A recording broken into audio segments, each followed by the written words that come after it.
Армысыздар, қадірменді өнер сүйер қауым. Ғасырлар қойнауынан келе жатқан ғибраты мол ата дәстүрімізді ұрпағына жеткізуші ақ әжелердің өнер сайысына қош келдіңіздер. Бесік тербеткен әженің әлдейімен сайын даламның сиқырлы сазы нәресте жүрегіне егіліп, ертеңгі ұланның жан дүниесімен біте қайнасып жата демес пе? Ақ әжелердің айтқан ертегілер мен батырлар жыры ізгілікке үндеп, батырлыққа жол бастайды. Қазақтың өзіне ғана тән қолөнері мәдени құндылықтарын кие тұтып, көз қарашығындай сақтап, бүгінгі өскелең ұрпаққа жеткізуші де көне көз ақ әжелеріміз. Ақ әжем ақыл кені даналарым, мейірің ақ батаңнан нәр аламын. Сенің айтқан ертегі жырларыңнан даналығын даламның сараладым. Ақ әжем қамқорларым жанашырым, жаныма сен еккенсің дала сырын. Халқымның салт дәстүрі жыр мирасын, бойыңа жиғандайсың бар асылын. Баланың бақыты ананың табан астында деп дәріптеген халқымыз ақ жаулықты әжелерді қашанда құрмет тұтқан. Бүгін міне ақ әжелеріміздің қолөнер шеберліктері мен салт дәстүрге деген біліктілігі сынға түспекші. Көптеген кіші ұлттар әлемдік ғаламдану процесінің құрбаны болып жатқан бүгінгі дәуірде ұлтымыздың өзіндік ерекшеліктерін насихаттау арқылы жас ұрпақты ұлт жандылыққа тәрбиелеу негізгі міндет болып саналады. Ендеше көненің көзін қайта жаңғыртып, алдымызға алып келген ардақты ақ әжелерімізге кезек беретін кезде жетті.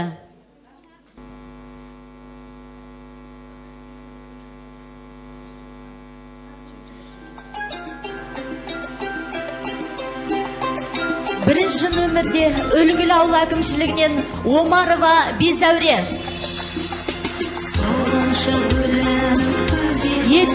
Екінші нөмірде Ынтымақ ауыл әкімшілігінен Сыпатаева Алтыншаш. Үшінші нөмірде Жамбыл ауыл әкімшілігінен Кәмбетова Назира. Төртінші нөмірде Бірлік ауыл әкімшілігінен Жұмаділова Қойсын. Бесінші нөмірде Атакент кентінен Момбекова Ханбибі. Алтыншы нөмірде Жылысу ауыл әкімшілігінен Бекжігітова Меруерт. Жетінші нөмірде Мақтал ауыл әкімшілігінен Жембаева Алтынай. Сегізінші нөмірде Қарақай ауыл әкімшілігінен Шалқарова Ұлбала. Тоғызыншы нөмірде Алғабас ауыл әкімшілігінен Тұрғынбаева Тұнышай. 10-шы нөмірде Мақтарал ауыл әкімшілігінен Кариева Мархамат.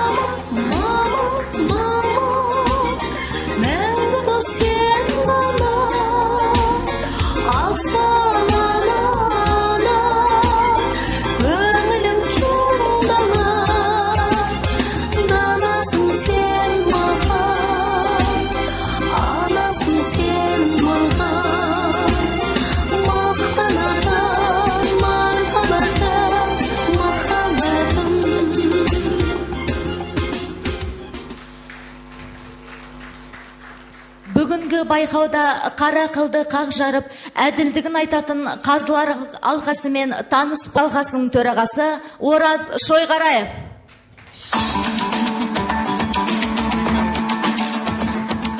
Сәлима Қозыбайқызы, имамдылық үйінің төрайымы, әділ қазылар алқасының мүшесі.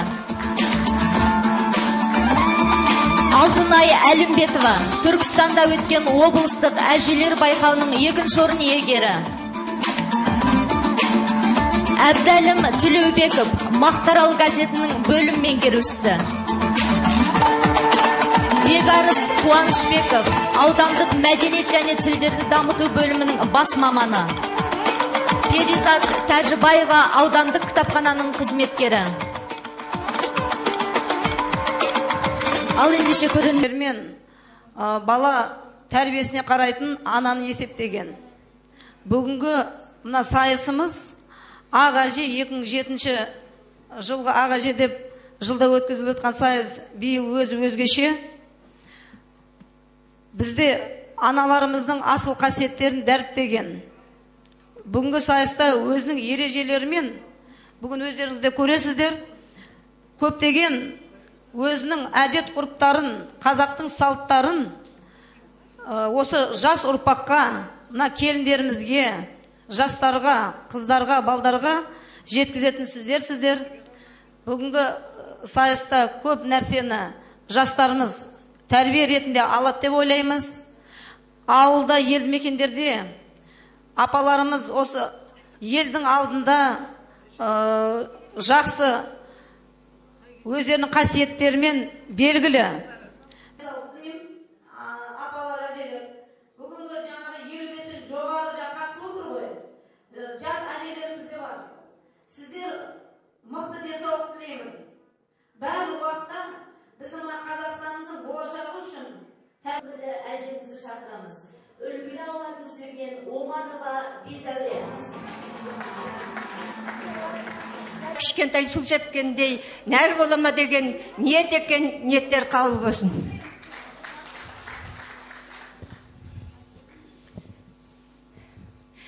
Бәріңе сәлем бердім, армысыз деп, жақсылар сау сәлемет бармысыз деп. Ал енді таныста бастайықшы, ұлықса болса егер жиналған көп.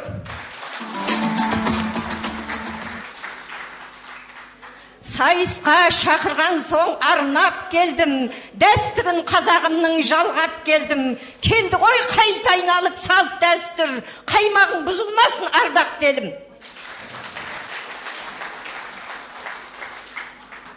Демеңдер бұл кемпірдің дәмесіне, жарасам болды көптің кәдесіне.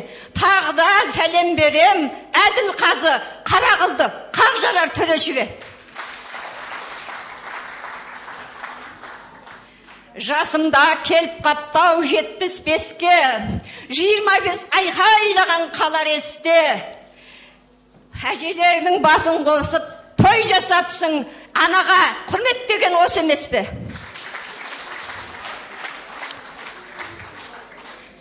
Орта жүз арғы атам ұлын айман, туыстап тұлпар мінген ата бабам. Шешеміз Гүлжәмила княгиня, әкем Омар атақты болыс болған. Көненің көзіндей боп, сөзіндей боп, ұрпағымын солардың артта қалған. Алғидың келінімін, Тоқболаттың жиенімін, қонған жерім Тоқболат, қонсын менің. Бизәуре өз атымыз ел анасы, туған жерім Жетісу жырғалын асы. Ерекше мен өзімді таныстырсам, Ильяс Жансүгіров қарындасы.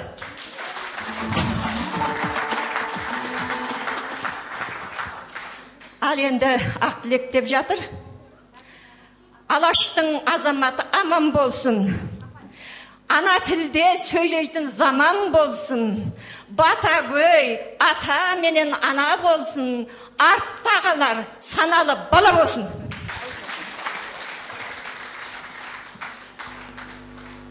Адамзаттың бәріне де бал ортақ. Саналы олғы ғұлама мен дан ортақ. Жер жүзінде өмір сүрген халықтың үлкен кіші бәріне де ан ортақ.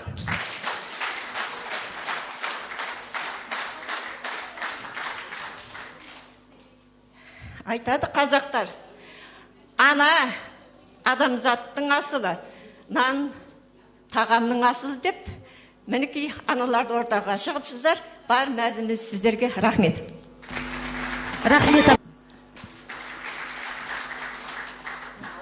Қазақтың мен перзенті даласының, әр ұстаз шәкірттердің панасымын. Саңғыл қызы Құрбан ата келіні, осы Испатаева Алтыншаш деген аты жөнім. Жамбыл ауылы әкімшілігінен Тамбетова Назира, қарсы алыңыздар.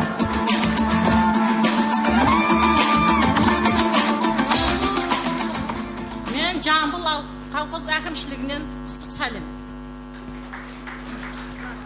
Кемелбектің қызымын Назира атым, Ұлтай ана мәңгілік ана затым. Қарагөзі елінің бір гүл едім, алғы елін көбейткен өнер затым. Рахмет. 4-ші нөмірдегі әжеміз Бірлік ауыл әкімшілігінен Жұмаділлаева қойсын. Қарсы алыңыздар.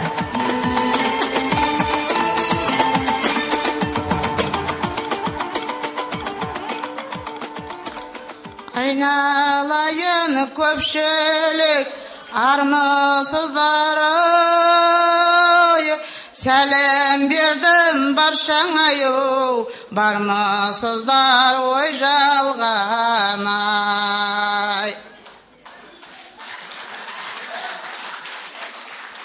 Таныстырып кетейін мен өзімдай ау, шыққан тегім ұлы жүз, ыстық қызым ой жалған ай.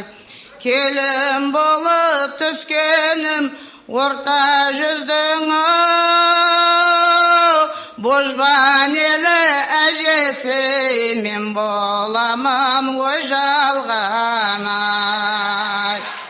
Ұлы менің қызығым, қызым менің қызығым, келін алып қыз беріп, көріп жүрмін қызығын ай. Рахмет. 5-ші нөмірдегі әжеміз Атакент кентінен Момбекова Ханбибі. Қарсы алыңыздар.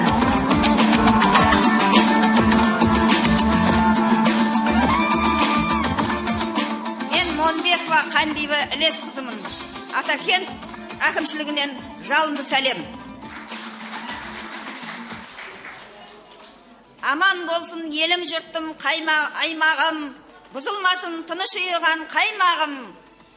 Тәуекел деп келіп тұрмын ортаға, желбіретіп тәуелсіздік байрағын. Ұлы жүздің қызымын дулат деген, өнер сүйем, үлкендерді сыйлап келем. Сайысына әжелердің келіп тұрмын, Қаракөсе елінде өсіп өнген. Рахмет әже. Меруерт, қарсы алыңыздар. Жиналған мерекеге көрерменім, өнерге парасатты тереңдерім, баршаңыз аман есен саумысыздар, сіздерге басым дейіп сәлем бердім. Баршаңыз аман есен саумысыздар, сіздерге басым дейіп сәлем бердім. Армысыздар қадірлі көрермендер, жаңғыртайық қазақтың көнергенін, қазақтың ата салтын ұмытпайық, көк туын қазағымның көтеремін. Қазақтың ата салтын ұмытпасаң, көк туын қазағымның көтергенін. Қыз едім ораз келді бек жігіттің, келім боп құйысқансызға қызмет еттім. Атым Меруерт Жолысу ауылынан әжелер сайысына келіп жеттім. Атым Меруерт Жолысу ауылынан әжелер сайысына келіп жеттім. Ой, рахмет. 7-ші нөмірдегі әжеміз Мақтал ауыл әкімшілігінен Жиенбаева Алтынай. Қарсы алыңыздар.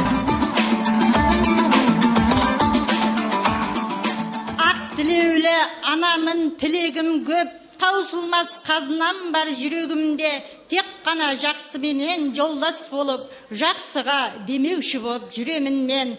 Армысың үлкен кіші қарақтарым, молғып жассын несібе жаратқаным, мың сәлем құндақтағы сәбиге де, нұрлы өмірдің енді ашқан парақтарын.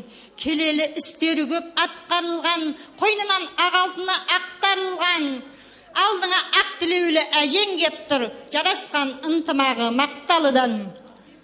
Кезейін ой теңізін шарқырайын, білсеңдер қадірімді жарқырайын, бұрынғы тракторшы қыздарыңыз алғидың жырға құмар Алтынайы. Көсіліп мен мұндайда ағыламда, аналар ақ тілектен жаңылар ма, күнде тілейм елімнің тыныштығын, 5 уақыт намаздың соңынан да, қастерлей қалқымау дінімізді, кімге айтамын сізге айтпай мұңымызды, мүмкін емес ұзаққа шабуымыз, жөндеп алмай алдымен тілімізді. Жаннан артық көретін немересін, ойға сақта әжеңнің өнегесін, баурай берсін мәңгілік бесік жыры, қазағымның киелі керегесін. Рахмет. Еліме құт береке келіп қонсын, шаңыраққа ынтымақ көріп болсын, бақ кетпей, бақыт кетпей, бастарыңнан әрдайым Қыдыр бабам серік болсын. Әумин. Рахмет. Сахнаға 8-ші нөмірдегі әжіміз Қарақай ауыл әкімшілігінен Шалқарова ұлбаланы шақырамыз. Қарсы алыңыздар.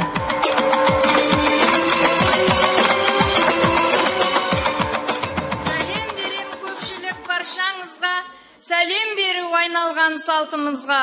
Көп әжелер шығып тұрмыз, жас ұрпақты тәрбиелеу мақсатында. Елден асқан жерім жоқ, дара туған, елім бар кеңпейілді құшақ жайған. Елбасы кеп еліме ырыс қонған, мен келдім Қыдыр қонған Қарақайдан. Шыққан тегім ұлы жүз шанышқылы, келіп тұрмын, ұлбала атты қыз едім жаны жылы.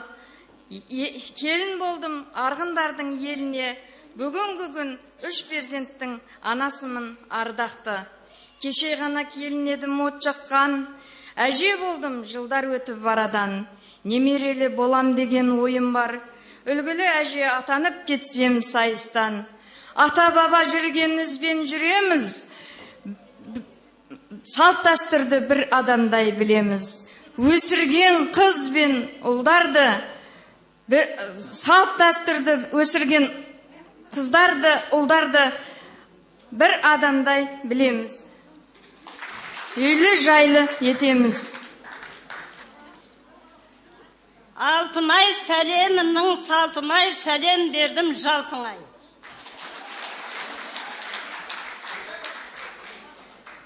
Мен Алғайдың қызы едім, үлкен аға, түскен жерім болады, ораз келді, келін боп түскен жерім.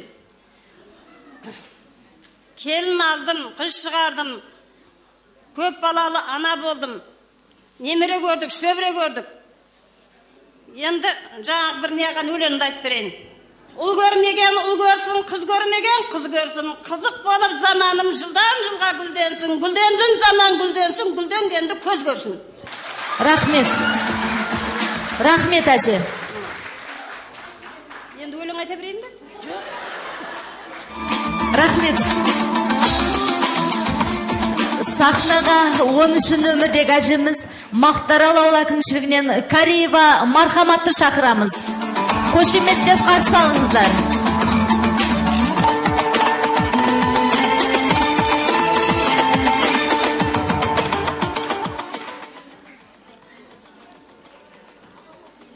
Сәлеметсіздер ме қалай? Мен мына Есентай Мақтарал ауданы Есентаев ауылынан келіп тұрмын. Өзім Оразгелдің қызым, Қаракөзге түскен. Анам Ұлжан, әкем Еркін. Ата-бабам аруағына сыйынып, мына басшылар шақырғасын, әжелердің сайысына келіп тұрмыз. Ел тыныш болсын, бала-шаға аман болсын. Ел тыныш болса, бар нәрсе бола береді. Қазылар алқасына сәлем бердің. Бір ауыз әжелердің бір ауыз сөзіне мән беріп отырады деген үміттемін. Бәріңіз аман болыңыздар. Ал енді мен сәлемдесіп өтейін.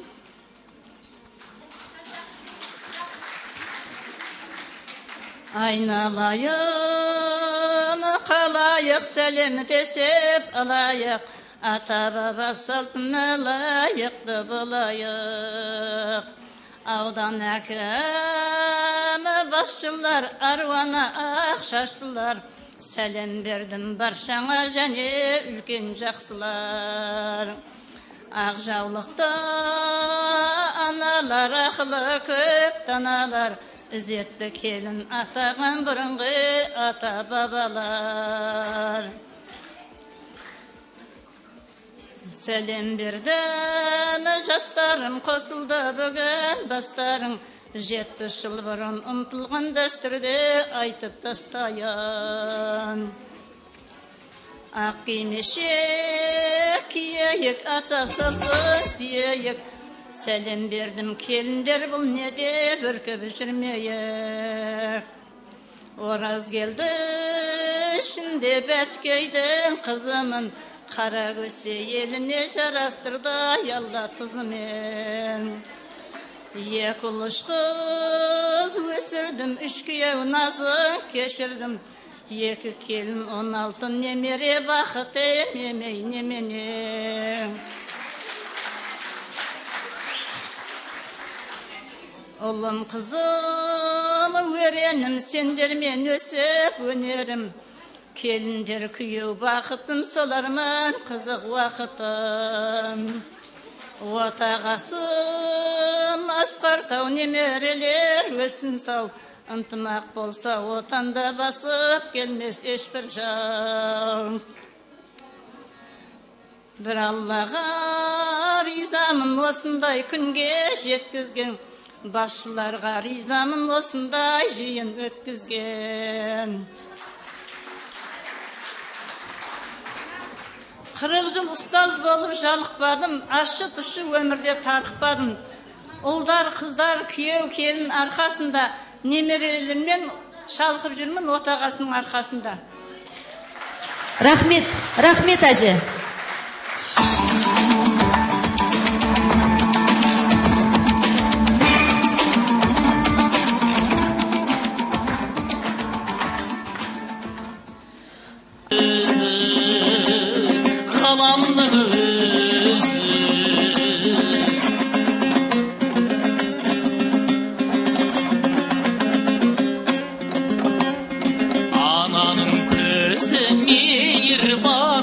Жердегі жарқын күніміз.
Алты бар, дәстүрі бар. Оларды өзінше жақсы оларға. Ал соның ішінде біздің қазақтың дәстүрі тар жол тайғақ кешуден өтсе де, не бір қилы заман өтсе де, қилық кезең өтсе де, ұмыт болмай, атадан балаға мұра болып келе жатқан өнерлері көп. Соның бір қол өнері. Ағаштан түйін түйген зергерлік өнері, қол өнері, кілем, алаша ойған, жаңағы сырмақ жасаған, қоржын салған, оның барлығы қазақтың күнкөрісі мал болғасын, малдың жүнінен, терісінен тоқылған. Ал енді әр оюдың өзіндік сыры бар. Оны құр көріп кеткенмен болмайды. Жастарымыз оның қалай істелгені, технологиясының қандай екенін білу керек. Сол үшін мен сіздерге сол қолөнердің ішінен оюды әкеп отырмын. Қазағымыз жаңа қара затты, қара шаңырақ, қара қазан, қара бала, қара ожау, қара қамшы деп қасиетті санаған. Соның бірі мен сіздерге мына қара қоржынды әкеліп отырмын. Бұл қара қоржын отанға отағасы даладан ырзық несібе тасыған. Бұның ішінде қазір доллар жүрсе, бұрын отбасын асырайтын қоржын қанжығаға байлап. Ал мен мына қазақтың оюын әкеп отырмын. Ою болғанда біздің әліппеміз табиғат анадан басталады ғой. Табиғатқа еліктеп, тау мен тасты, жануарларды, жан-жануарларды суреттеген. Соның ішінде біздің оюларымыздың аты қошқар мүйіз, арқар мүйіз, бұғы мүйіз, сынық мүйіз, сыңар мүйіз, тау сондайлар неған. Ал мен сіздерге табиғат анаға еліктеп, мынау қошқар мүйізді салып әкеп отырмын.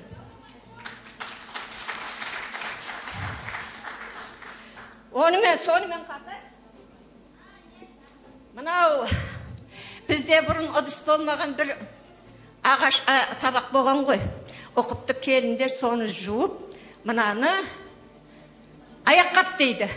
Бұны да оюлап сіздерге аяққапты әкеп отырмын. Неге ою әкеп отырмын? Бұл тек қана ою емес, бұның әрбір мүйізінде, әрбір иінінде, әрбір қилысында бұның сөз бар, сөйлем бар.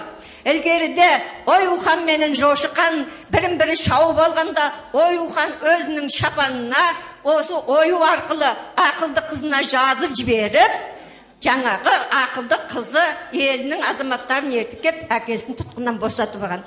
Біз жастарымызға осы оюдың қандай сыры бар екенін тек қана қайшымен ойласа алмайды деп, осыны түсіндіруге міндеттіміз. Рахмет. Мына алдымыздағы кісі айтып өтті. Сол сияқты мен де мына үйіме жиып жүрген өзім соны көрсетейін. Көпшілік. Міне. Мынаны кім ұстап тұр екен? Мынау кеше бұрынғы істеп қойғандар болмайды. Тігіп әкеңіздер келсін, мынаны мен түніменен мені тігіп, бір-екі мүйізін тігіп қойдым. Міне енді қазір жалғастырып жатырмын мынаны. Міне бұны ою міне қошқар мүйіз дейді. Бұл енді тігіп отырған затым. Мынау соның керек, мынау мойыншақтары, ине жіптері.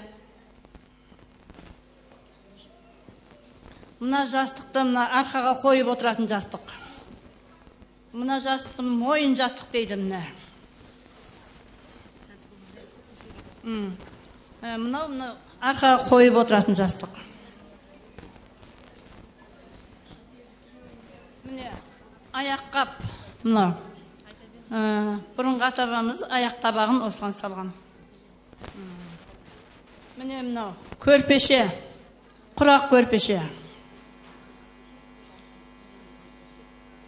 Адамдар мойнына жаңағы тұмарды, бой тұмар деп таққан. Мынау бұрынғының үй тұмары. Үйге тағып қоятын. Осыған тұмар жасап, үйге тіл көз тимесін, мал жан аман болсын деп. Мынау үй тұмар дейді бұны.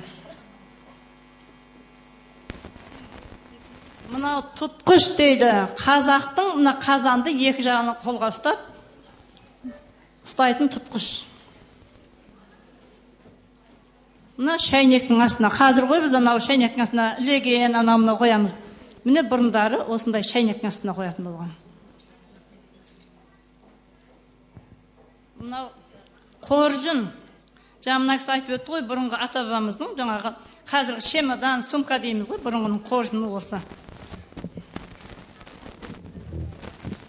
Мынаны көрсетпейік. Мына қыздар көрсетпейік.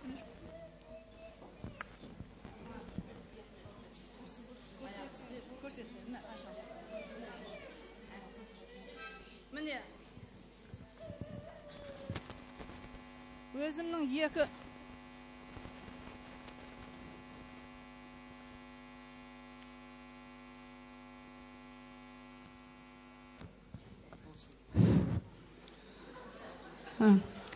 перзентім екі ұл, үш қызым бар. Сол бесеуінің үйіне де осындай. Оны киізден істеп берген бәріне. Аналарыңнан естелік болсын, әлемен ит жоқ ауылға кеткенде, анамыз бейшараның істеп беріп кеткен екен деп, көздей көріп жүрсін деп. Ал енді мынаны арнайы осы қағаз барғаннан өзім арнап тіккенім осы, көпшілікке көрсетейін деп. Қошқар мүйізден жасалған.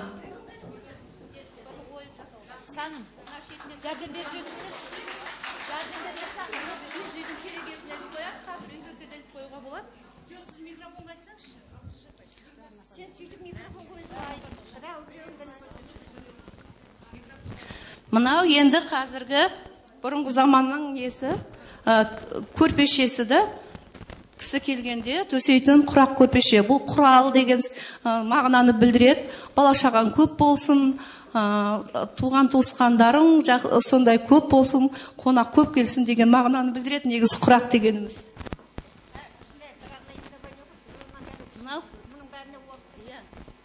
Мынау енді өзім кесте тоқитын едім. Киімде не тоқи алам. Мына жерде енді мынау самаурынның басына біз ақ неден тоқып, өстіп іліп қоятынбыз бұрынғы кездерде. Қазіргі жастарға да осындай самаурынға істеп, сон кейін шайнектердің астына да тоқып қоюына болады. Мынау кәдімгі құрақ көрпеше, қазір бесікке салған кезде екі жағында отыратын екі анаға арнап та осындай көрпеше тігіп жатыр.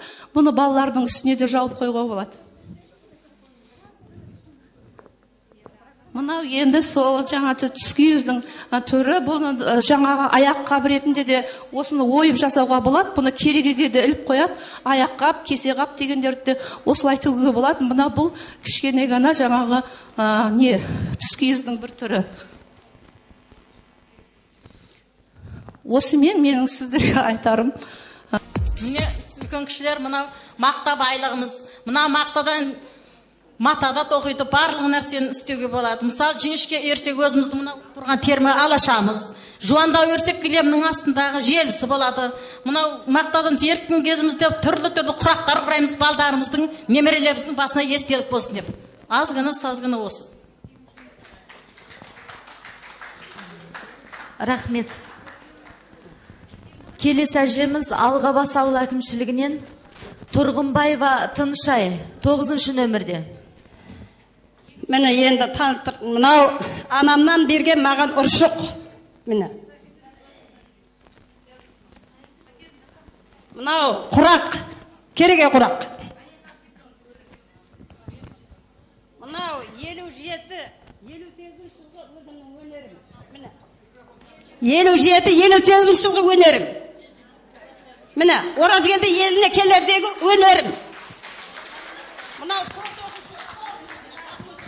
Мынау жаңағы тігіз.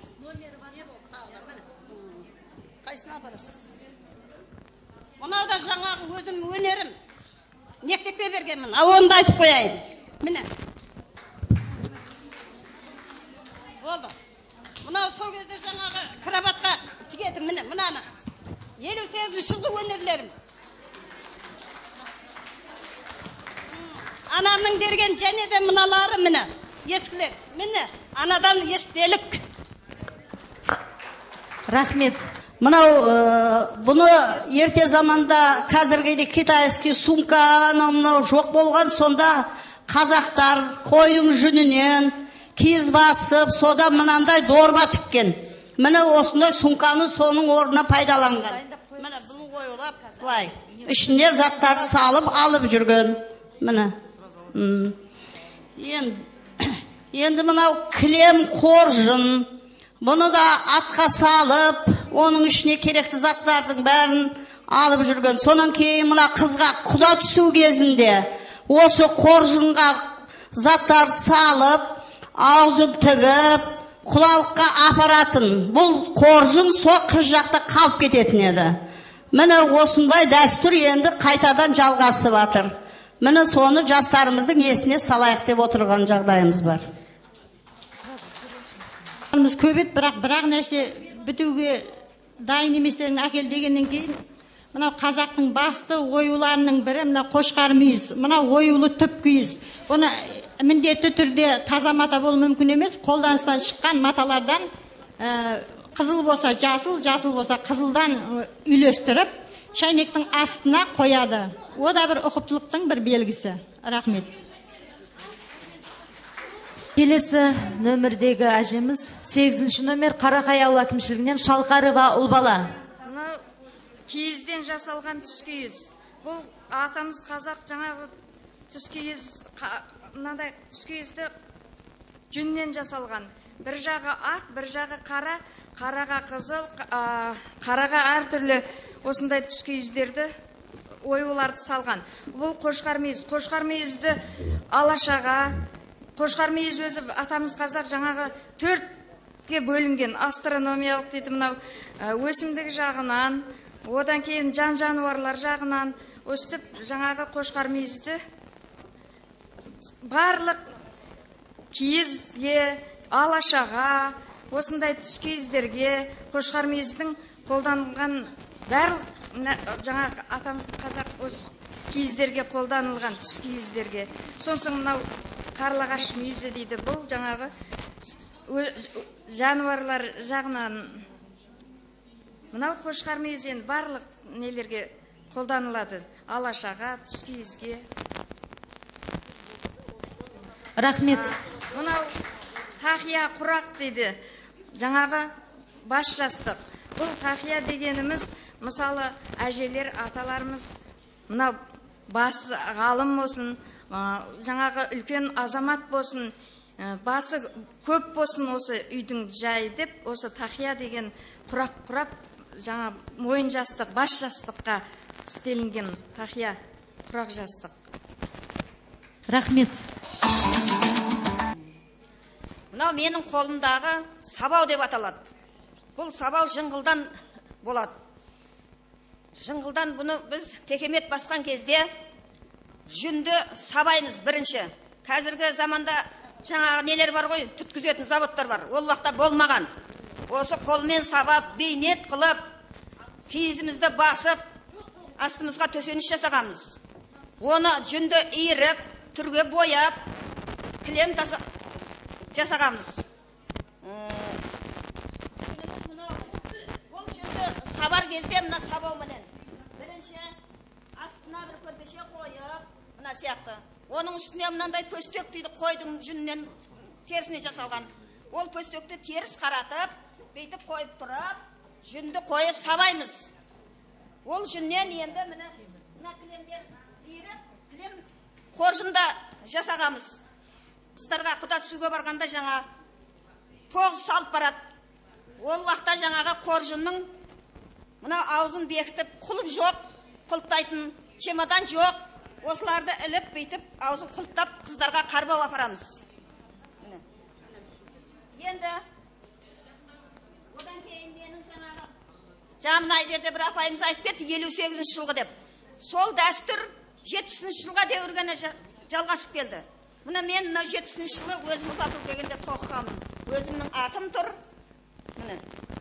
Бұдан кейін жалғаспаған бұндай. Осы жастар міне осындайды үйреніңдер, шырақтарым.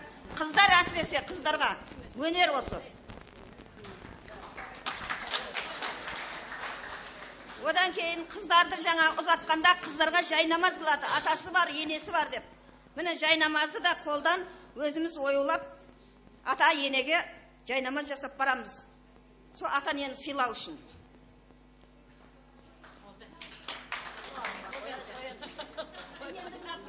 Құрақ жастық ол қазірде жалғасып келе жатыр онша-мұнша енді. Мына өздеріміз құраймыз, жалғасамыз. Міне менің өнерім осы. Рахмет. Рахмет. 4-ші номердегі әжеміз Бірлік ауыл әкімшілігінен Жұмаділлаева қойсын. Мынау бұрын атам қазақ бәр затты ұршықпанан еріп жасаған. Қазіргідей фабрика жоқ. Осы ұршықпанан шекпенде тоқыған аталарға, кілемде тоқыған, алашада тоқыған. Сол үшін жаңағы нердегі әжелер айтпақшы, 6 жасымда ұстаған өзімнің ұршығым сақталып келеді. Мынау жаңалдегі қошқар мүйіз бұрын қыз ұзатқанда жасағанда моншақтап, әрлеп жасаған. Қазір осыны мына жастарға біз үлгі қылып жатырмыз. Міне мынау да бұрын осындай қыздарға жасаған. Мынау өзімнің қолдан тіккен өрнегім, біздің мына Бірлік ауыл әкімшілігінің көрінісі мынау.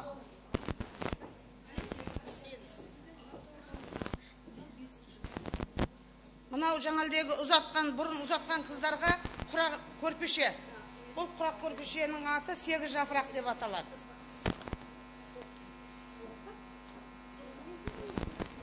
Мынау бұрынғы атам қазақ ескілікті қошқар мүйіз. Бұл да жаңағы ұзатқан қыздарға жасалған жасау. Сәл-сәл жаңағы асығысыған ерлер тігілмей қалды. Мынау деген орама алашаның көрінісі. Міне бұрын қыздарға орама алаша қылған, мына жағына қосып, қалаған адам тұтып қойған, қаламаған адам аяғының астына төсеп қойған.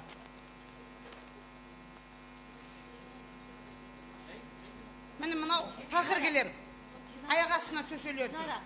Қыздарға осындай тақыр келем, жүннен жасалған.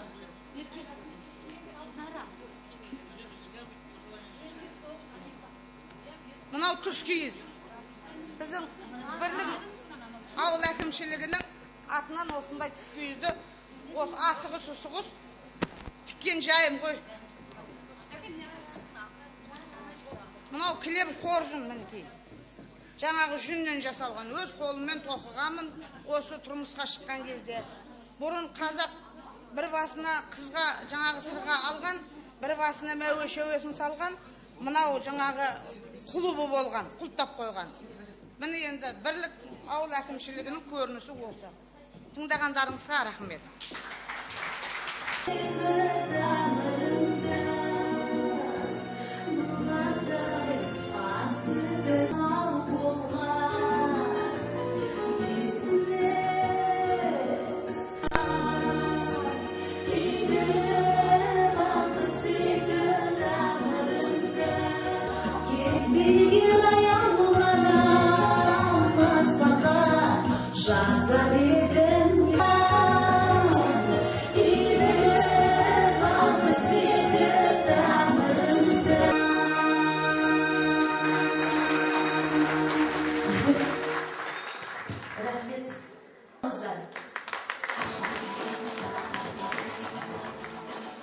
Түспені көмекей тіл айтады гугай. Қыз ату тойлары боп жатқанда мен тұрғанда өлең дауы кім айтады гугай.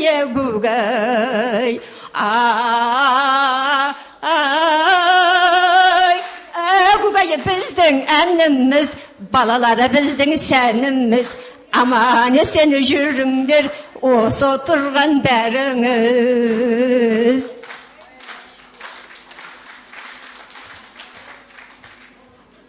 Айтты, ақын адам әр жер дауы тойды бастара. Ай мүйізді ақ серкауы қойды бастар гугай. Әкімшілік алқасау мырза болса той бастағаны біздер-гау алтын тастар гугай.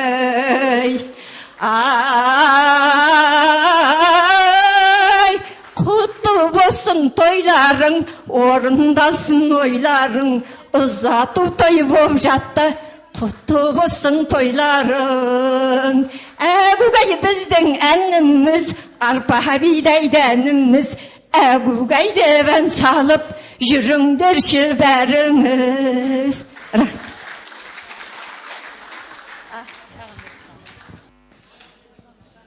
Тал шыбықтай оралған құлықтысы, құртқасы, 40 түн ойын, 40 күн той, тарқамастан тойлайық.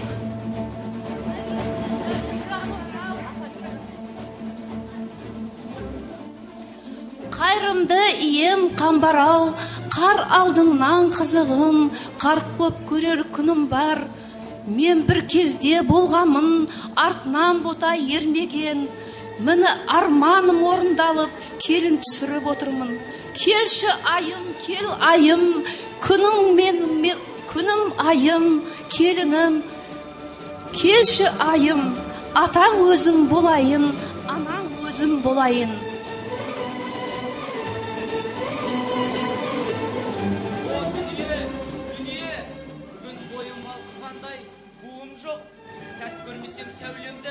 Айым батып кетердей, қорқынышпен қам өседі. Я сәулешім, қуанышым, сабырлы бол, саян бол. Сәт, бүгін менде сабыр жоқ, тағатсызбын, айласызбын баладай қортқа жан. Оғландым, арманым жоқ, өлсем дағы бұл сәтте. Тас жүрегім жарылғандай, қам өседі. Елім, жерім бар екенсің. Елім, жерім бар екенсің. Жоқ бе дедім, қорқып едім, қам өсіп. Жастық шағым, өтіп еді қамауда. Жас жүректі мұзғатқан. Шамам бар ма, жарылуға шасуға. Қобыланды, айтшы қане, жеттік басыл арманға. Я аяшым, жеттік деймін сол таңға. Жүре қойшы, қорққа жан.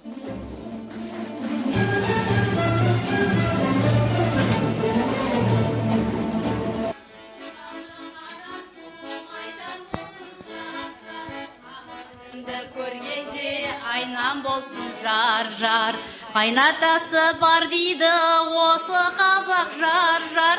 Айналайын әкемдей қайдан болсын жар-жар.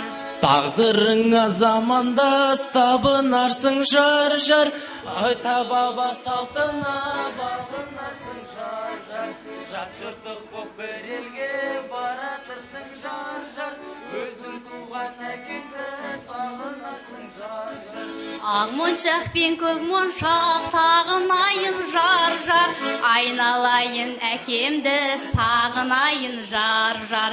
Сағынбайын десем де сағынайын жар-жар. Смайлық жатып жейді екен неғылайын жар-жар. Елге туған ақ екем перизаты жар-жар. Құрметтің алдында жеңге де бар жар-жар. Қос перизат бір жерге қосылыпсыз жар-жар. Құтты болсын тойымыз көпшілікке жар-жар. Қос перизат бір жерге қосылыпсыз жар-жар. Құтты болсын тойымыз көпшілікке жар-жар.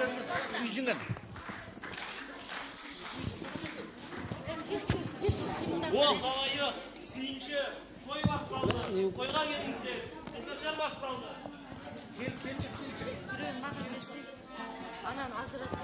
Деңе жарайын, бетін ашып келіннің, көрімдігін алайын.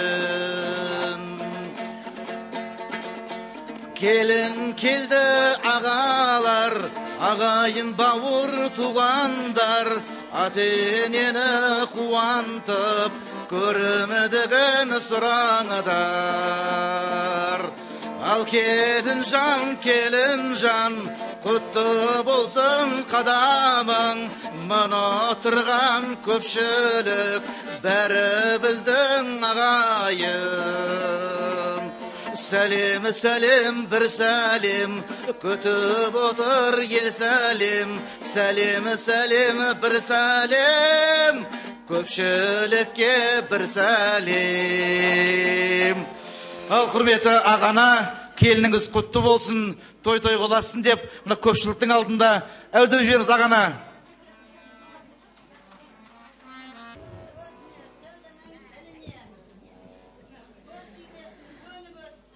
6-шы нөмірдегі әжеміз Бекжігітова Меруерт өзінің көрінісі келінді адыраспандауды көрсетіп жатыр.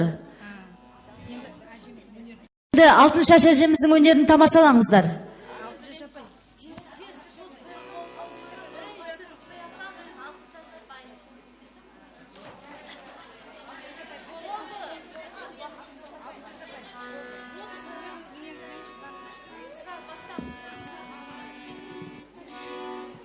Маман кер, кекінің келете, жалының майда, байлаған сені сылап, қалқатайда.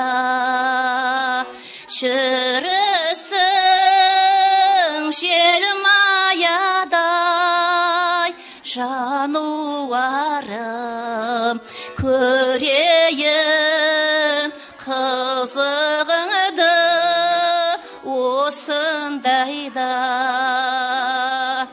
Ақыл туған елім, балаң едім, өзіңе осынау әнді ала келдім. Рахмет апа.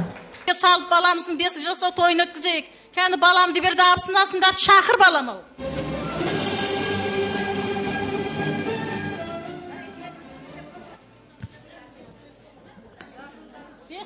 Бесікті әкеліңдер келін ол.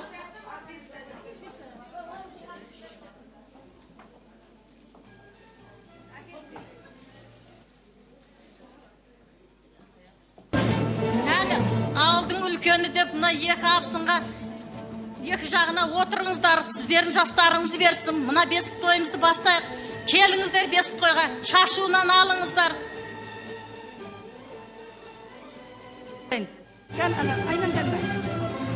Оңба, оңба, танауыз, оңба, оңба. Оңба, оңба, оңба. Оңба, оңба. Оң. Мына үстіне жабатын қойып. Бисмиллахир-рахманир-рахим. Атаның жүрің. Ал баламыз тышты-ма? Ал бірінші балаға бір бала болсын. Бисмиллахир-рахманир-рахим. Ал екіншісі қыз болсын, қызға бер айналайын. Тышты-ма? Тағы балаларға бере қой айналайын. Болды. Тышты-ма? Тышты. Ал болды. Ал неғын бәрін шашы қып жейсеңдер айналайын. Болды ал.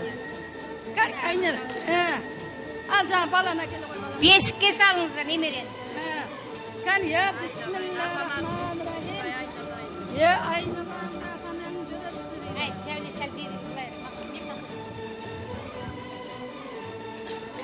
Ал перизат келін-ау, мұна баламы жылап кетпей тұрғанда, мұна әжелері бесікке салып атыр екен. Немеріміз өте жуас, айналайын, аман болсын, өмір жақсы, зақ болсын. Мұнау келін-ау қасына отыра қалда бір әлді айтып жібер, мұна немері ұқтап қасын.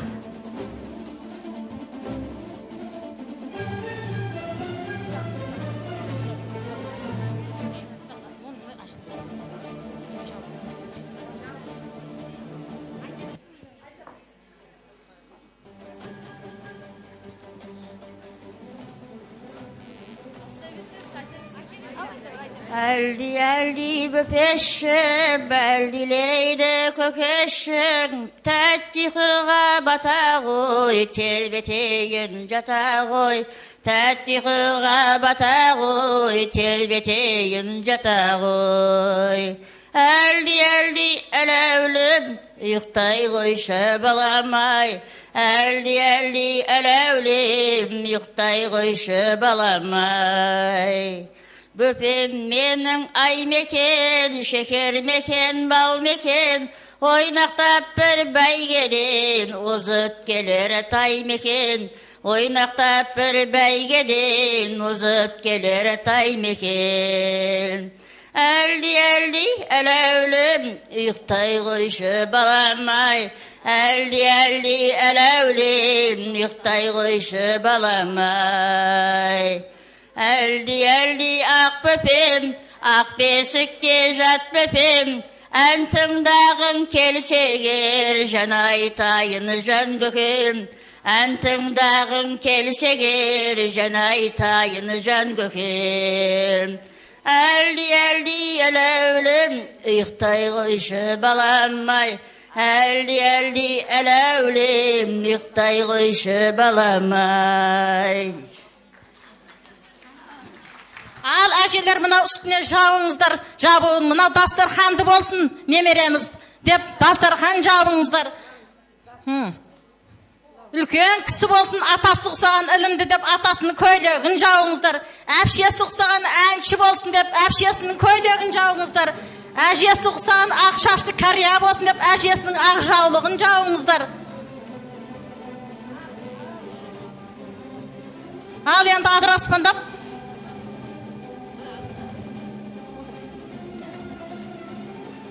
Адыраспандап мұнда екі құдағиға екі көйлекті кигізіп, есік саларын. Алас күлді бәлеңнен қалас, бәле жалаңнан сақтасын, баламыздың өмір жасы ұзақ болсын, өсіп өне берсін, аталар ұқсаған, әжелер ұқсаған, әпшелер ұқсаған, үлкен көпшіл адам болсын. Баламда кетем, егесі бар ма? Баламда кетем, әкетем. Ал, әкетем, мен алып кетем. Ал, алып кетем, ал. Алып қаламыз, сатып аламыз. Ақшаң бар ма? Сатып алсаң ақшаң кәні? Әжелерін жолымай томбалатты, бес тойдан бір көйлектерін киіп кетіңіздер, баламызды алып қаламыз, сатып аламыз.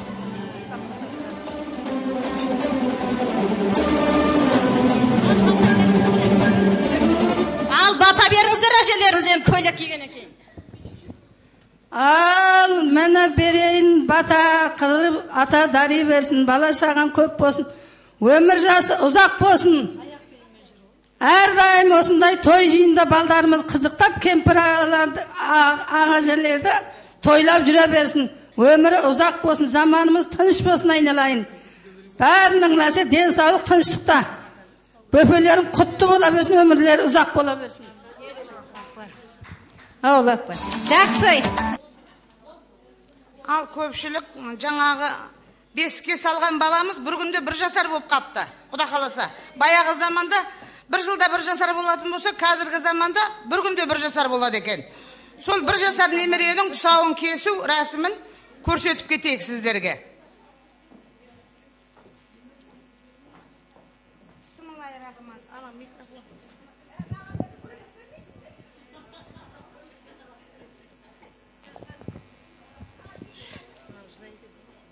Ұстап тұр, жыласа жылай берсін. Мына бисмиллахир-рахманир-рахим деп, мына келіннің баласының тұсауын кесейін деп атырмын. Қаз балам, қадамыңды жаз балам, қадам бассаң мәз болам. Қаз балам, ала жіпті алайын, тұсауыңды кесейін, қызығыңды көрейін. Қаз балам, қадамыңды жаз балам, қызығыңды көп көресін, тұсауыңды кесейін. Мынау жаңағы орамалда салған тәттіні өмірі тәтті болсын, ата-анасы мәңгілік бақытты болсын, осы тәттідей тәтті болсын деп баланың беліне тәтті байлаймыз.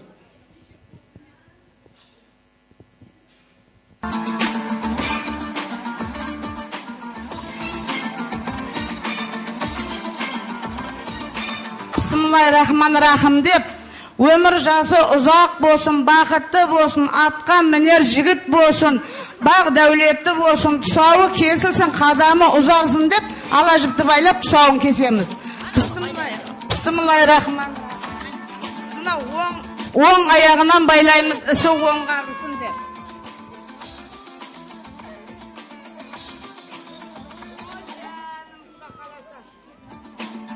Бисмиллахиррахманиррахим. Мына пышақпен кесеміз, пышақтай өткір болсын деп.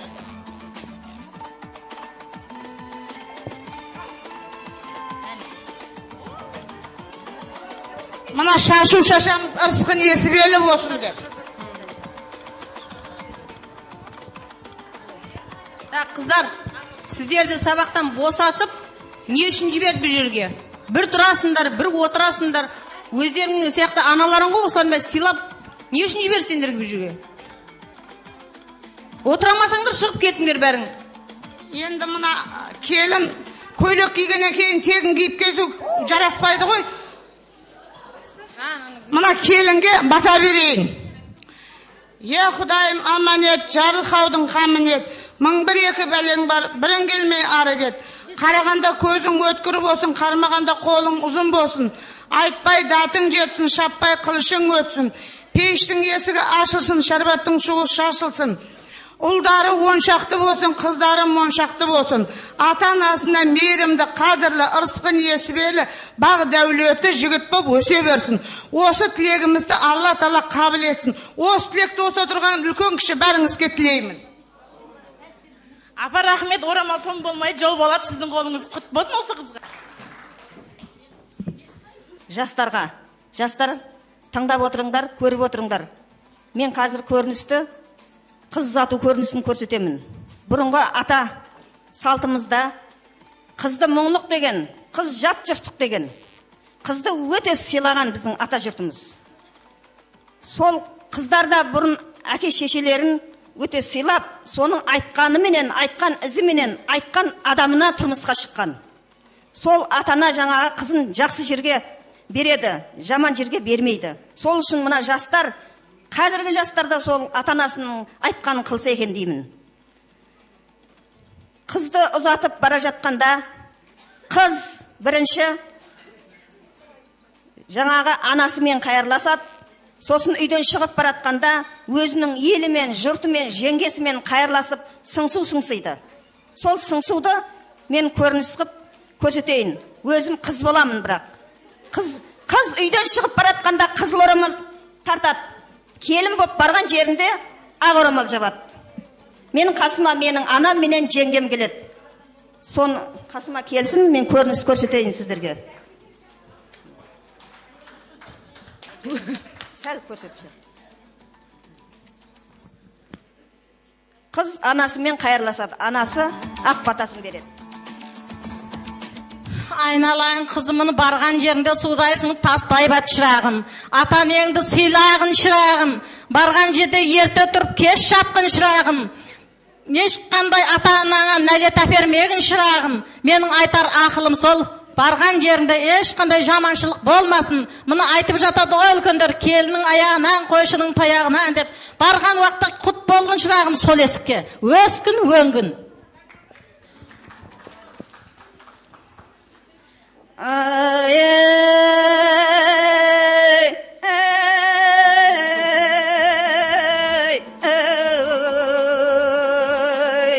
Алтыннан еді босағым, аттап бір шығам деп едің. Күмістен еді босағым, күңіреніп шығам деп едің. Қалай сандық кілтім-ау, жалама дейсің жұртым-ау. Жыламай қайтып шыдайын, барарсың қалып жұртым-ау. Базардан келген шешелер, шай самаурын еселер. Қызым, қызым деп жүріп, қошаман бол шешелер. Базардан келген теңгелер, жеңгесін кімдер көп көрер. Үкілі қызау деушедің, қош есем бол жеңгелер. Есіктің алды ошаған, жалы қашын де қошаған. Жалайланып келгенше, қошаман бол босағам. Қошаман бол босағам. Сылдыры қамысқа сырғаң түсті жар-жарау. Сырғаң түскен жерлерден тарға құшты жар-жарау. Сыр алмаған жат елге бикем кетіп барады. Қолымдағы бикешем құш жүзігім жар-жарау. Қолымдағы құш жүзік майысады жар-жарау. Сен кеткен соң қабырғам қайысады жар-жарау. Рахмет. Қош есен бол бикешем, аман сау бол жар-жарау.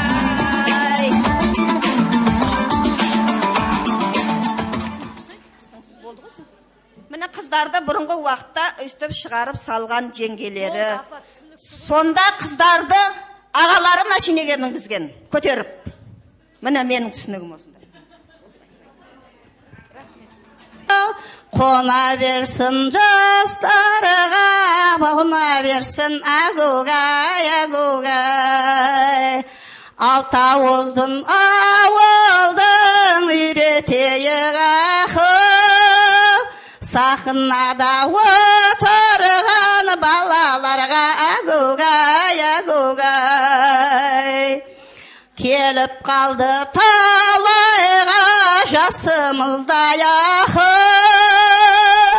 Нышан кіріп ағарды шашымызда агугай, агугай. Бір-екі ауыз өлеңді мен айтайын ақыл. Осы жерде отырған ұл қыздарға агугай, агугай. Рахмет. Арпа бидай дәніміз, агугай салған әніміз. Аман есен жүріңдер, осы отырған бәріңіз. Көлден ұшқан аққу құс қазеледі аяқы. Аға желер жиналып бір жүреді агугай, агугай. Күш қуаттың барында келіп тұрмыз ақы. Жүр алмайтын қартайып кез келеді агугай, агугай.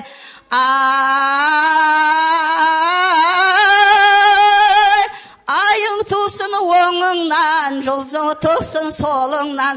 Немерелер көп болып, лесе берсін соңыңнан. Арпа бидай дәніміз, агугай салған әніміз. Аман есен жүріңдер, осы отырған бәріңіз. Рахмет. Қарағым, еңбексіз толғақсыз қошқардай ұлтап, тойға барсаң бұрын бар, бұрын барсаң орын бар деп ертеге қаппыз ғой қарағым.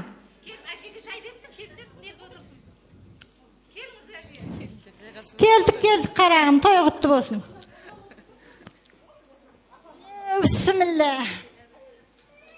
Бата беріп жіберіңіз әже, мына тойдың алдында кеп қапсыз. Тойға аласып, Құдай тойдан кенде қымасын. Жастардың шаңырағы биік болып, босағас берік болып, өбірлі, шүбірлі, думанды, дүбірлі болсын қарағым. Аумин. Әже, осындайда әудеп жіберетін бір той бастайтын неңіз бар еді ғой. Той бастап отырыңыз. Қарағым, елуді еңсеріп, алпысты алқымдап қалған әжеңде не дауыс қалды дейсің. Сонда да жыр қоржынымның түбінде жүрген бір-екі ауыз тілегім бар еді.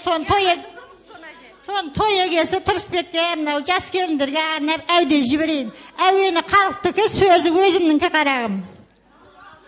Әнші емеспін білгелі, той бастайтын-ау, бәйгатындай қобылып бір ой қастайтын ой жалған-ай.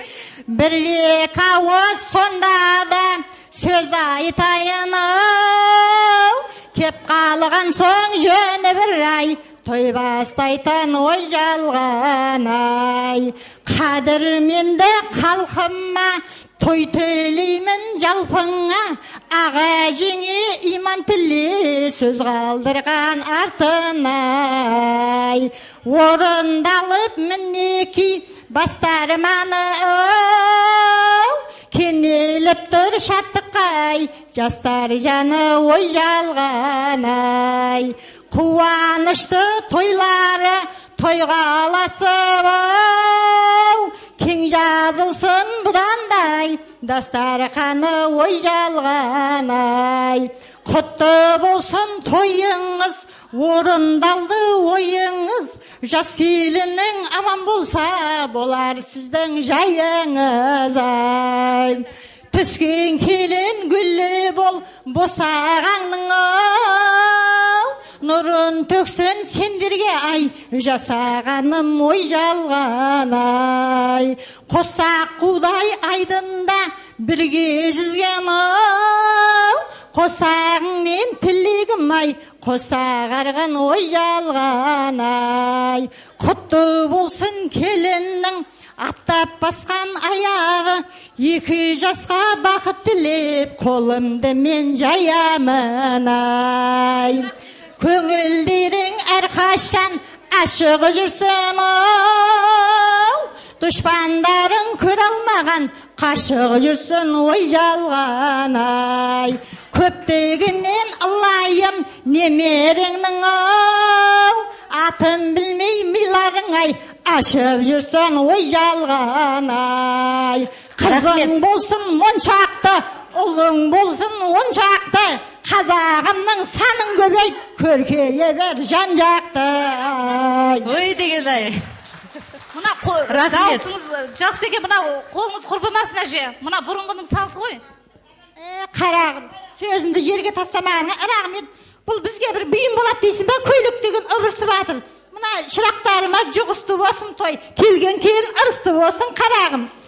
Мына көпшілікке де той жұғысты болсын, тойдай тоқтайын деген қарағым. Рахмет.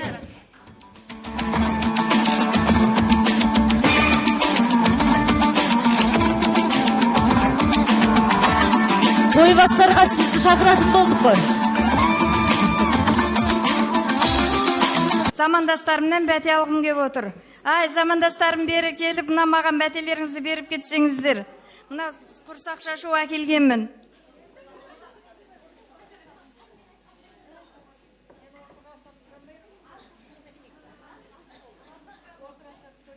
Мынаны жаңаға ниет етіп, осы құрсақ шашуға дастархан.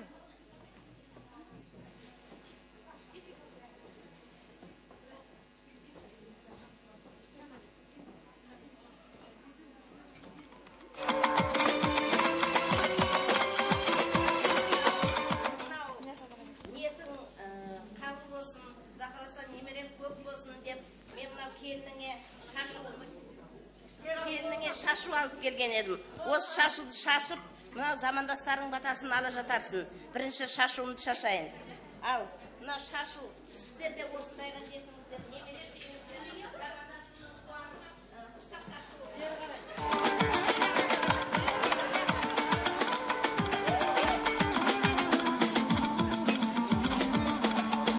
Ит аяғынан салсын деген күміс білезігім. Мінекей замандас, келініңе мынау. Ит аяғына салын. Жүрісті болып айтыр, жақсы болып.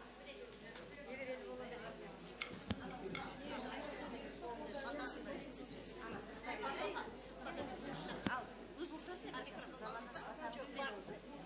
Ал замандас мынау құрсақ шашуға жақсылап бәтеңізді беріп жіберсеңіз. Аяқ астынан бата сұрап қалды. Бұның құрсақ шашу дегенің өзі, бұл жақсы ниет, тілек, ізгі ниет, болашақтағы келіндер көтермей жүрсе, соның ішіне бірденке бітсе, соны ырым қып алдыменен құрсақ шашуғы болайынша, Құдайдан ұлма қыз бала береді деп тілеген тілектің бірі. Енді бірден кел, мен ойыма не түссе соған бата берем.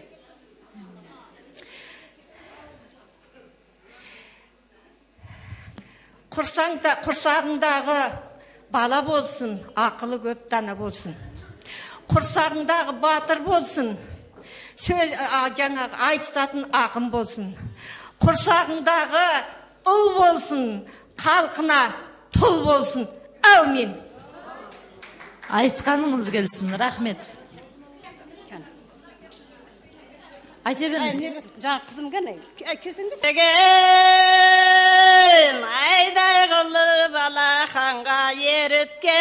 майдай қылып ай. Сөйтіп жүрген анаға не көрсеттім, енді кетіп барамен қандай қылып ай.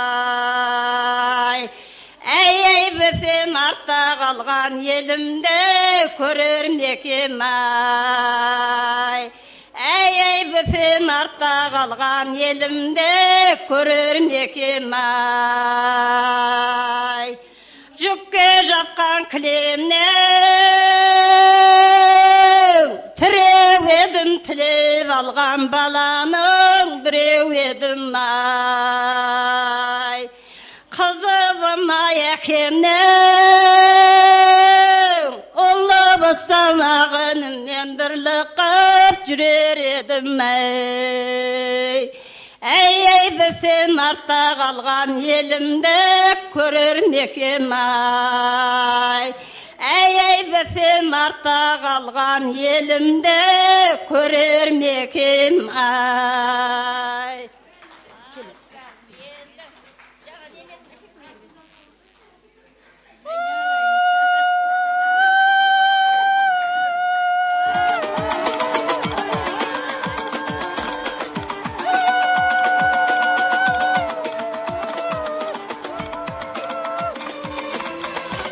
Рахмет, әже, рахмет.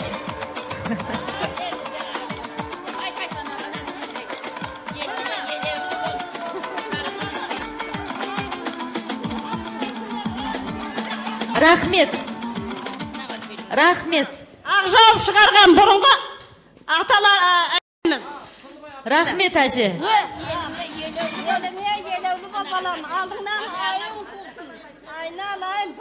Бақытты бол. Болды, рахмет, әже, рахмет. Көп рахмет. Суынай тынық болсын, бақытың деп сөзімді аяқтаймын. Рахмет. Сахнаға 13 нөмірдегі әжеміз Мақтарал ауыл әкімшілігінен Кариева Мархаматты шақырамыз. Келіп отырған айналайын, қалайық. Бұрынғы ата-бабамызда той бастаған, сол қазір енді мен той бастауды айтып өтпекшімін. Айтып өттім ғой, Оразгелдінің қызымын ішінде Бәткейдің Қаракөсек еліне келін болып түскен деп. 12 жасымда той бастаған ем. Соны 13 жасымда деп айтқанмын. Енді сол той бастарды жастарға үлгі болсын деп айтып өтпекшімін айналайын.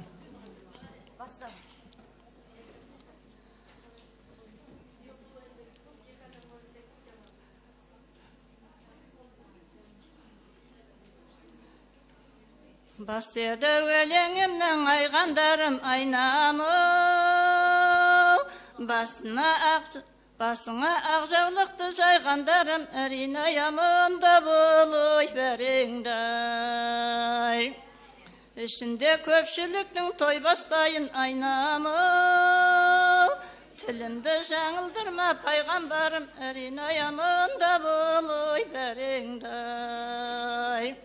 Тұрмайды қаратары келішінде айнамы, той-тойлап өлең айттым он ішімде әрин аямында болой бәріңдай.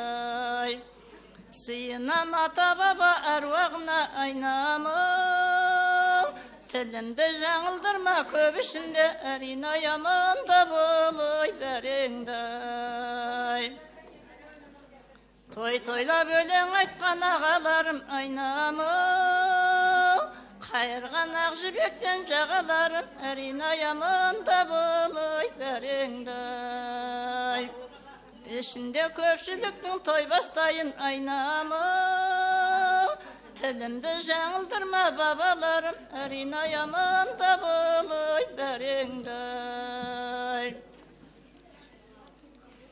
Ел жұртым үлкен кіші армысыңдар айнамы, есен сау қариялар бармысыңдар әрин аямында болой бәріңдай. Ұрпағым өніп өсіп аман болсын айнамы, ойымшыл тәрбиелі заман болсын әрин аямында болой бәріңдай. Шаттықтың бірге шалқып тасқынымен айнамы, Жолықсын қариялар жас күнімен, әринаямын табылой дәреңді. Рахмет. Жас ұрпақ үлгі алсын, той бастайық айнамы. Бұрынғы ата баба дәстүрімен, әринаямын табылой дәреңді. Рахмет. Алдың өнімінен тамақ жасап келу бұйырылған. Бізде күнкөрісіміз малды алып, оны күнімен пісіп, ауруға берсең, соның ішінде көкірек ауруына берсең, 3 ай үзбей берсең, ол жазылып кетеді дейді. Сондықтан қазір жібердім мен. Ал одан кейін бас әкелдім. Бас деген ол ұлы сыйлы адамға тартылады. Әр облыста әртүрлі, мұнан апарып берші негім нөмірді. Қазыға қойсын. Әр облыста әртүрлі қойылады. Біреуде бір құлағын кесіп әкеледі. Ал мынау Семей мен Талдықорған жақта тұмсығын алдыға қаратып, үстіне бір шөкім ет қойып алып келеді. Бұнысы алдыменен құдалар жақсылықпен келсін деп, үстіндегі етті бізге жолы болсын деп жейді. Ал біздің оңтүстікте 4 жаңа қырғыне қылып, қасқалап, тісін қағып сөйтіп береді. Әр елдің салты басқа деп соны айтады.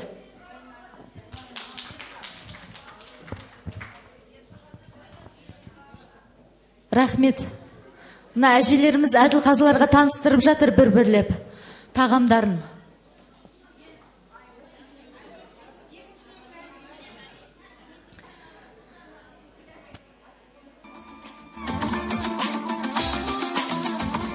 Екінші нөмірдегі әжеміз қайда?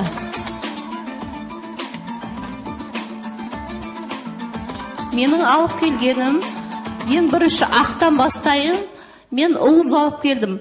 Онда жаңа туылған сиырдың уызын, сол мал бізде қазақтың ең бірінші мал жал аман ба деп сұрайтындығынан, біз жаңағы малды өзіміз бірінші өмірімізден кейінгі екінші деп есептейміз. Сол себептен уызды алып келіп, уыз деген жаңа туылған сиырдың сүтінен дайындалады.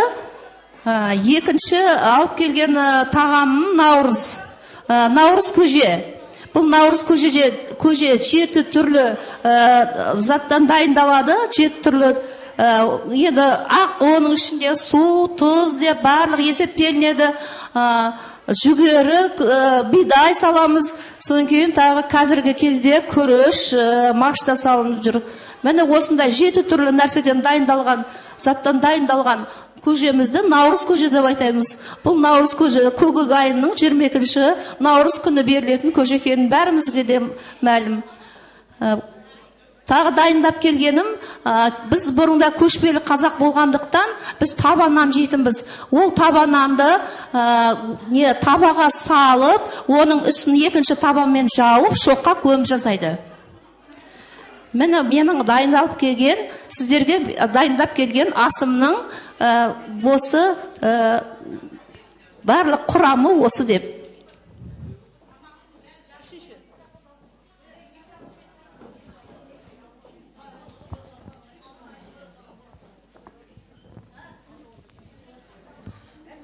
Рахмет әжелер. Негіз әжелер мөлдірсің еркен тау бұлағындай.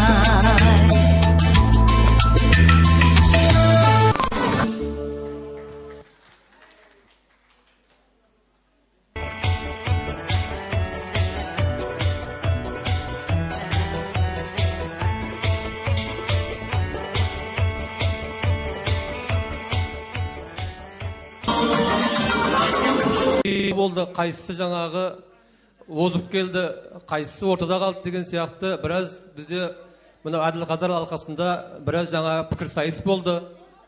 Бұл енді бүгінгі байқаудың кереметі сол тәуелсіз еліміздің халқының салт дәстүрін, тілін мынау жаңағы өскелең ұрпаққа насихаттау. Бұның өзі негізгі өзегінің өзі сол өткізгенде. Мен өзім байқап отырмын, біраз жастарымыз, мынау студент жастар, біраз бүгінгі қазақтың салт дәстүрінен, мынау жаңағы кереметте бір тілек ниеттерді естіп, бір марқайған болу керек. осының өзі бүгінгі әжелер байқауының өзінің мәніне айтайын деген ойына жетті ғой деген мен ойдамын. Ал енді мынау мәреге жетті, енді оны қорытындылаудың сәті кеп тұр. Жаңа айтып өттім, шамалы бізге қиындау болды бұл енді. Бәрін жаңағы әділ бағалау. Өйткені әжелеріміз өте тыңғылық дайындалған мүмкіндіктердің барынша. Дегенмен біздер мынандай бір қорытындыға келіп отырмыз. Кешіріңіз аға. Әділ қазылар алқасына мүшелік еткен Салим апа мен Алтынай апа, сахнаға шықсаңыздар. Келіңіздер. Қатысқаны үшін Бекжігітова Меруерт апамыз, әжеміз марапатталады. Меруерт апа қайдасыз?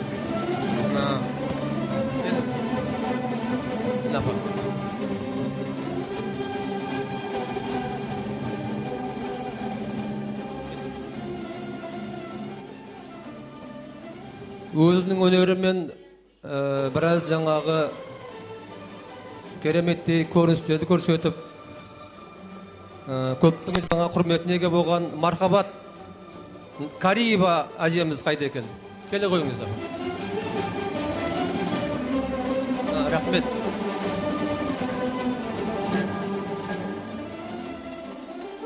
Назира Тамбетова әжеміз, апамыз келсін ортаға. Өнеріңіз өргөйсін, лайым жаңа бақытты бола беріңіз сізде. Тынышай Тұрғынбаева әжеміз ортаға келсін. Апа, рахмет. Бизәуре Омарова әжеміз. Дедіңіз сау болсын, ауырмаңыз, аяғыңыз ауырмасы бұдан бұлай жарысқанда. Биіктен көрдіңіздер. Ханбибі Момбекова әжеміз қайда екен? Бәрекелде.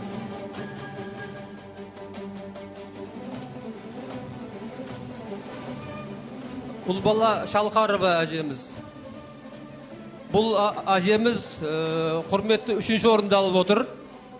Жақындаңыз міне.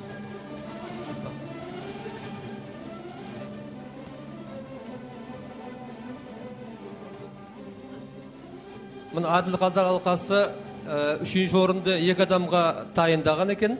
Оның біреуіне Алтынай Жиенбаева әжеміз ие болып отыр. Қолды қол жабалақ.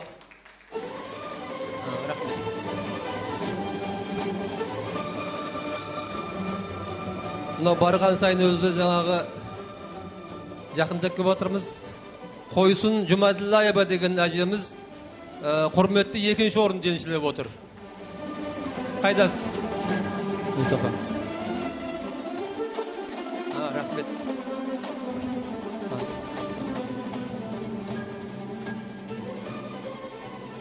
Ал енді мынау көрерменде өз байқаған болу керек.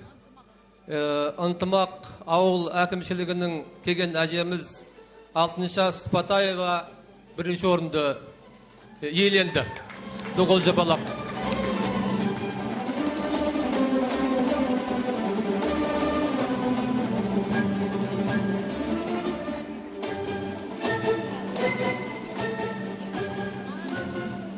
Ал енді мынау енді бұл Құда қаласа бұл осы дәстүріміз, осындай жарыстар жалғаса береді деген ойдамыз, бәріміз ниеттеміз. Сіздерге дейін мықты денсаулық тілейміз. Сөздің кезегін енді мынау ауданның әкімшіліктен келген қандасқа береміз. Ал мына апалар, жүлделеріңіз құтты болсын, жастарыңыз ұзақ болсын, дендеріңіз сау болсын. Мына аудан әкімшілігінен қазыналар алқасына қатысқан 2 апамызға да аудан әкімшілігінен 2 сыйлық берейік. Алтынай апа. Құрметті көрермендер, мынау әр ауыл әкімшіліктерінен келген азаматтарда өздерінің әжелеріне сыйлықтары бар екен дайындаған. Берулеріңізге тапсыруларыңызға болады сыйлықтарыңызды.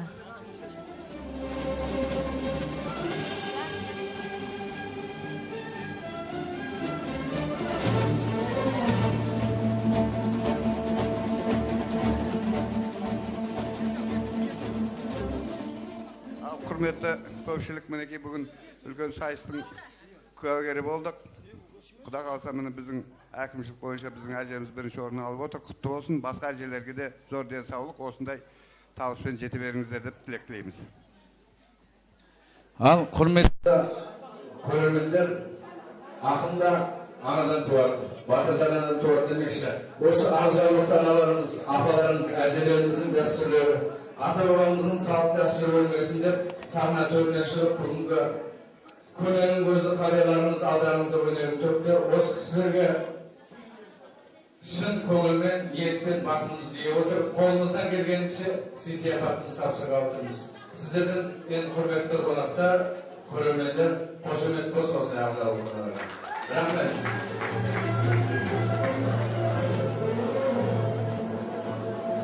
Енді құрметті ағайындар, мына жерде кішкене түсініспеушілік болыпты. Бізде ауданда жоқ, Алғабас әкімшілігінің атынан Тұрғынбаева Тынышай апамыз келіп отыр. Бұл Бірлік ауылдық округ әкімшілігінің Алғабас ауылының тұрғыны.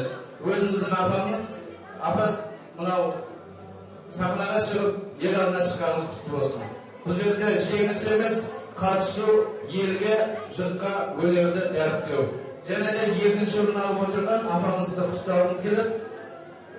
Жұмаділаева Қойсын апамыз. Апа, мынау жеңісіңіз құтты болсын. Ал құрметті көрермендер, мынау Күншай апамызға балалардың атынан темір тұлпар сыйлаған.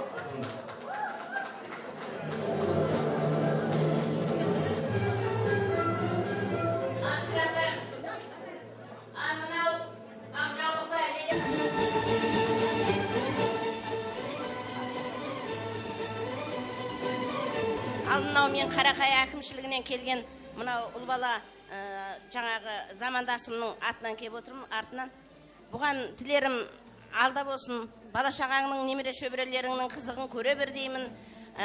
Құттықтай отырып жаңағы орныменен балдарының атынан DVD.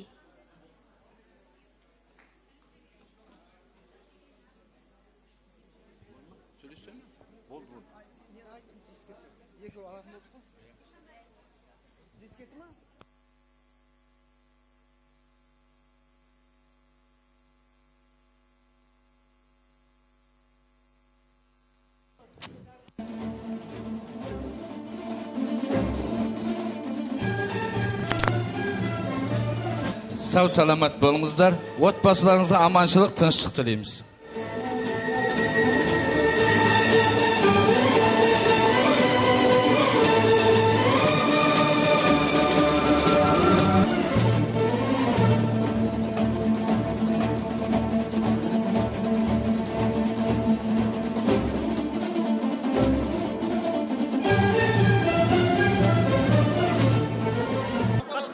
Қаш шетке.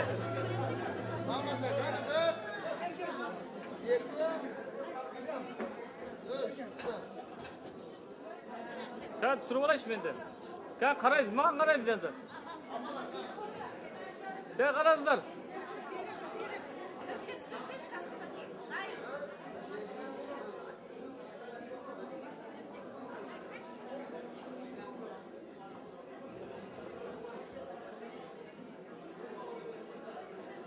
Қараймыз, апа. Sen қараңыздар, кән. Bir. Артындағы фондар tamam mı?